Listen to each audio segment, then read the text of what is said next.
ଦିଅ ରସନ। ତୁ ସବୁଦିନ 3ଟା ରାତି ମତେ ଗପୁଛୁ କହୁନୁ କି ତୁ କହ। ତ ମୁଁ ନ କହିଲେ ତୁ କିସ କହୁଛୁ କିସ?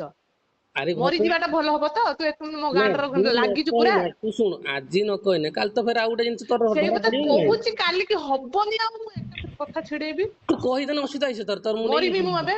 ତୁ ତୋର ମୁଁ ତତେ ନେଇଯିବୁ। ସେଇଥିପାଇଁ ପଚାରିନି ତୁ ମରିବୁ ନା ନାହିଁ। କାଲି କଟର ଗୋଟେ ଛୁଆଟେ ସେ ମାନେ ପାଗଳ ଭଳିଆ କେଁ ଚଲେଇଛି ଗୋଟେ କଥାକୁ ଧରିକି। ତୁ ତୋ ଜିଦରେ ରହିଛୁ ନା, ତୁ ସେ କଇତାଟାକୁ ଲୁଚେଇ ରଖିବୁ। ତୁ ଲୁଚେଇ କହିଦେଲେ ତୁ ଏବେ ଠିକ କରିପାରିବୁ କି ତାକୁ? ମୁଁ ଆଉ ଠିକ କରିପାରିବୁ କି? ମୁଁ ତା କିଛି କଣ୍ଡିସନ ଦେଖିଛୁ ସେ କେମିତି ହଉଛି।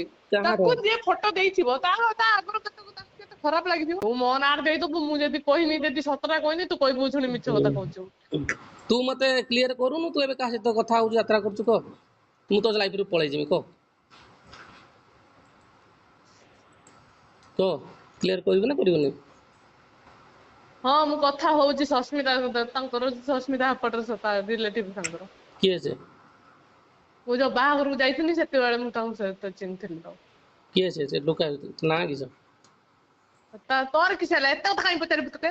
ନାଁ କିସ କହ। ନା ମୁଁ କହିପାରିବିନି, ନା କିସ କହିପାରିବିନି। ମୋ ତା ନମ୍ବର ଅଛି। କିସ କହୁନୁ ନମ୍ବର?